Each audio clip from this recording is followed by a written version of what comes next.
drawing that stuff and coming up with it and being like, I can make this.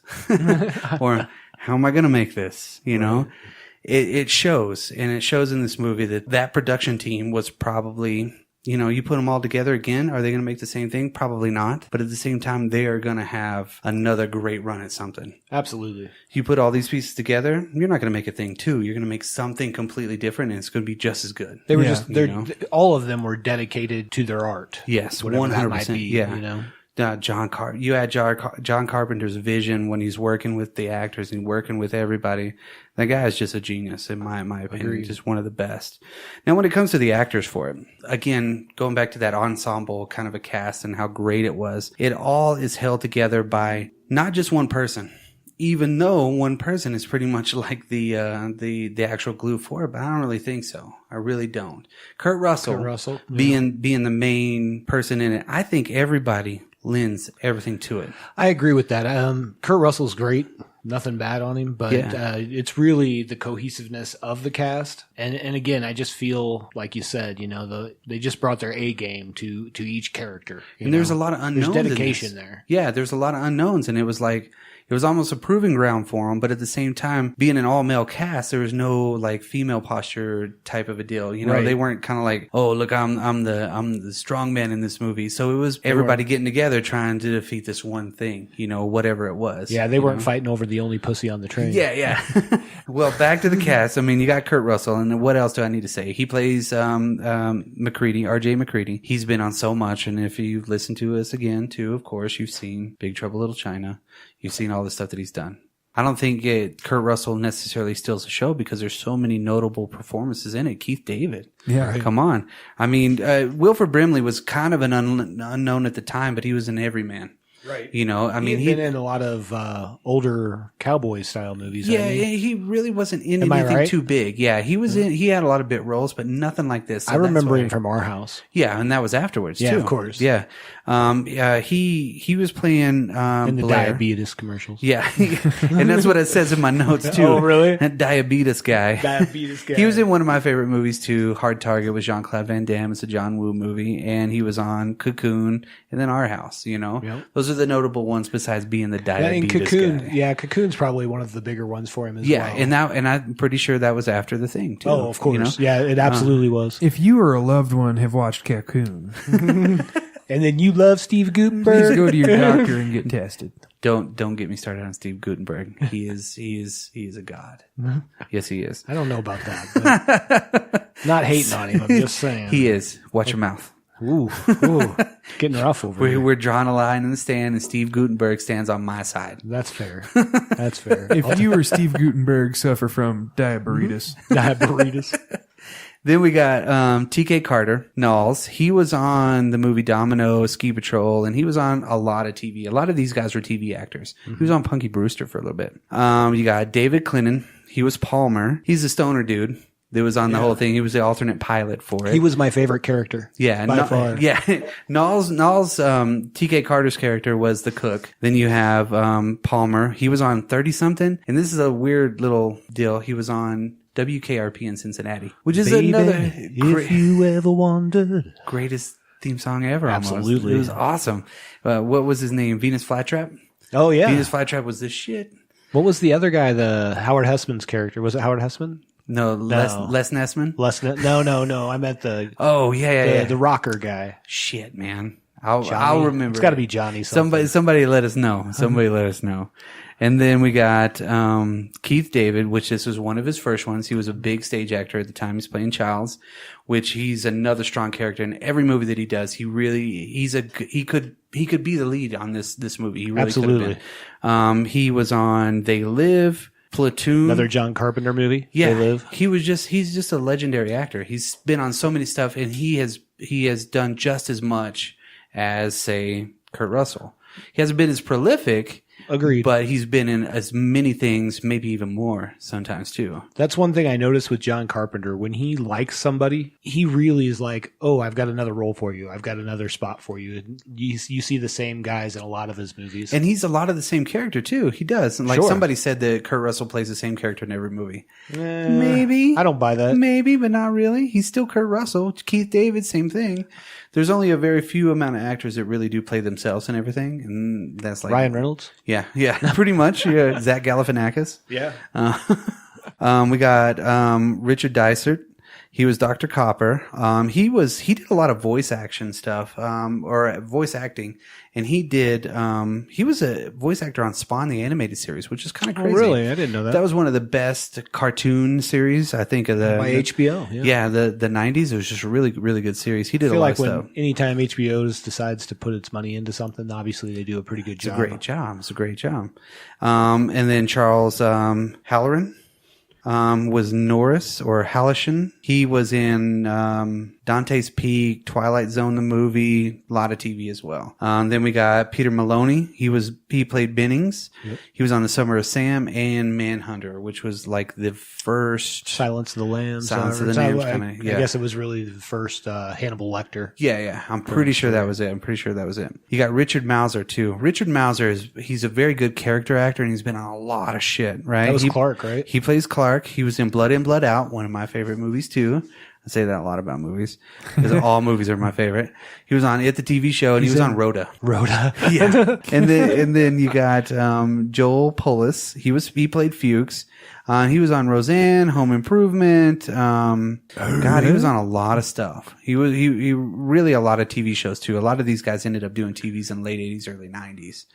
Because they were still, they kind of didn't do a lot of features, you know? Right. Then you got, Thomas Waits. He plays Windows, which, Tom Waits or Thomas Waits? No, it's not the same one. He's a acting teacher now, I think. Yeah, he became an acting teacher. He did a really cool movie that's kind of another one that's under the radar. It's called Shakedown. We got two more people. Donald Moffat, he plays Gary. He was on a ton of stuff. Like, I remember seeing his face about. Right. He's been on a lot of stuff. He was a really big character actor, and he's still, I mean, I don't know if he's still alive yet. We'll find that out. I'm just going to say that the first photo that you pull up of him is black and white. Oh, well, probably not. He was on Popeye the movie, which is kind of a weird movie too. And then this is the one that kind of got me. Don't hate on Popeye the movie. No, it was a great movie. It was cool because I was a little kid when it came out. I loved it. He was on a Logan's Run TV show. Really? They made a TV show for Logan's Run. Okay. What is that? That's kind of crazy. Now, the last one, this is the only woman that's in the cast, Adrienne Barbeau. She does the voice of the chess wizard. I knew that. But that was it. There's no physical woman in that movie, you know? Which is a shame. No, I don't think so. As you're giving us the crazy eyes. Now that you pull all that together again, and I kind of reference back to the ensemble cast, the ensemble production team, everything. That's what a movie is to begin with. And if you find the right pieces, everything's going to come out right. Absolutely. In this movie, everything literally came out right. It was totally misunderstood for the time, but has really exploded on as far as like influence goes. People will cite this movie for years and years to come. There's so many things that are influenced by it, like The Hateful Eight. Come on. Yeah. Had Kurt Russell in it. They were in, I mean, it was the same feeling. It was everything. Except it wasn't an alien, but nobody knew who was who. Right. You know, and if you've ever watched this movie, you get that feeling from the very beginning. You know, the introduction of the characters at the very beginning, and then you just don't know what's really going on. And then there's that underlying tension of everything, the isolation, just everything, the stark landscapes, the cold temperatures, they can't leave, everything's confined. Even the way they shot everything to make everything look like it was more confined. Absolutely. Long hallways, but yet very, very tight quarters. People were friends. Everybody knew each other. So you know they had been there for a long time, you know, and they had been doing a lot of work. And I really think a lot of the direction behind a lot of the people in the movies, they had to have been somehow in the army or worked in military or something like that, you know, because they all had this kind of regimented, there's leaders and there's unsaid leaders. And I don't know if that's really more military, but you know, it really does make sense that they were all maybe Vietnam veterans, you know, right. At some point, like McCready. you know. I guess we can get into the movie. I'm now. pretty sure that this movie was brought to you by J&B. Pretty much. Yeah, it was a big commercial for liquor. It really was. Vietnam vets, I would say so. They were smoking pot a lot in it. Well, I mean, the guy was the Palmer, the guy that was My the second favorite. pilot. Yeah. Smoking Really, weed. that's his job, second pilot. Yeah, second Just pilot. in case something happens to the first pilot. That's like assistant to the regional manager. Yes, it is. Totally. And even at one point, he's like, "Oh, well, thanks for thinking of me, though." So that was pretty much the cast, the production, everything like that for it. Now we get into the actual movie itself. Now we've introduced you to the characters. You've kind of looked them up. If you haven't seen it, this is kind of where everything really kind of takes off, of course, because it's the movie. The helicopter part at the very beginning, you don't even know what the fuck's going on. They're literally chasing a dog and some dude's shooting at this dog.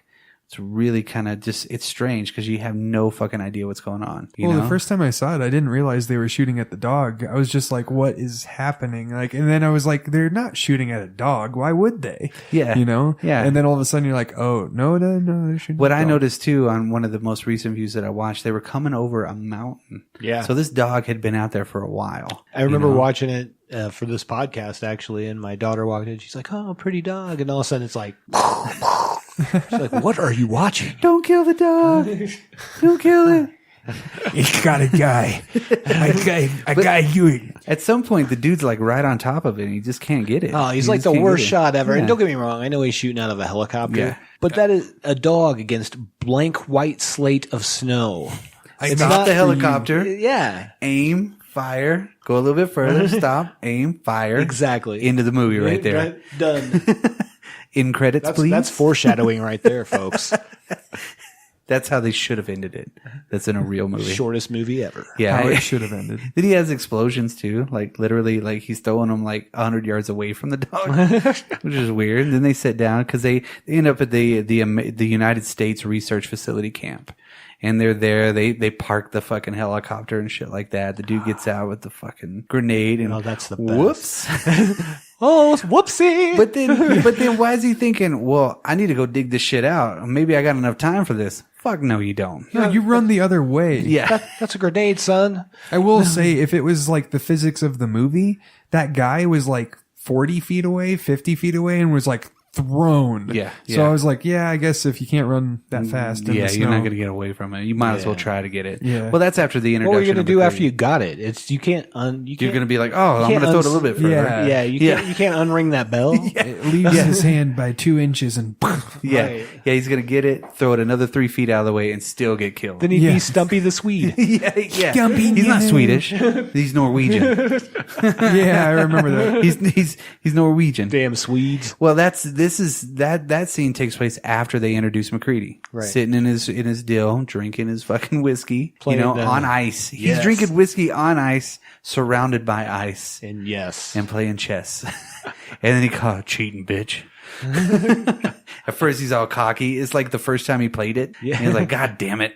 On Fucking- the Chess Wizard Yeah. 3000, I think it was. yeah. Pours his fucking drink Yeah, and no, pours his drink in it. He wastes alcohol in Doesn't a he fucking take- computer. or a waste of a I think the computer. line Yeah. is like, he's like, I think she's losing her mind or something like that. And then she beats him. yeah. Yeah. It's like that was a bad move. And I think then, you're losing your mind. God damn it. Then that's when you got Now we that's- can't play chess anymore. Thanks, McCready. That's all winner right there. What is he gonna do? Now he's got nothing except for watching reruns of fucking the TV Game show. shows. Yeah, the game show and shit. I already know the. We already the know. end is- And I mean, we find out it's the first goddamn week of winter. Yeah, exactly. We're like right after that shit. And that's like, that shows you the introduction to all the characters. Right. Even whenever the dude gets shot, right? And Yeah, he so grabs what, a wait, bottle of let's- whiskey. before you even get to that. So the dude that's shooting at the dog, I mean, just shoots this dude in the leg? Yeah, on accident. Whoops. Because everybody's That just makes standing sense there. why he couldn't hit him in the damn helicopter. He couldn't hit him right? standing either. Yeah. Yeah. And then he gets shot in the face. He's like, I'm some- just the cook. Yeah, but some dude shooting out of a window from the same distance away from the dog, even further, nails him right in the fucking eyeball. Well, Oh yeah, my but God. he'd been takes waiting him out. to use that. Yeah, he's got a fucking handgun. He's got like a 44 or some shit. You know, he's like, pow, gets him. He was so excited to use it. Yeah. No, Yeah, at least why did he bust out the window? Yeah. Yeah. And that Your window- house, dude. You're in Antarctica. Yeah. And that fucking place is not that thick either. Right. It was really thin. So it was cold on the inside too. And I mean, that glass was thick, though. It was If like you 2 looked at panes. It was like 2 panes of glass he had to break through. You're like, that's not a joke. On a plywood wall. He could have just busted through the wall and shot the dude still. Could have just walked out the door Exactly, yeah. Why did he stand back? Everybody else went outside. because he's the leader. Yeah, He's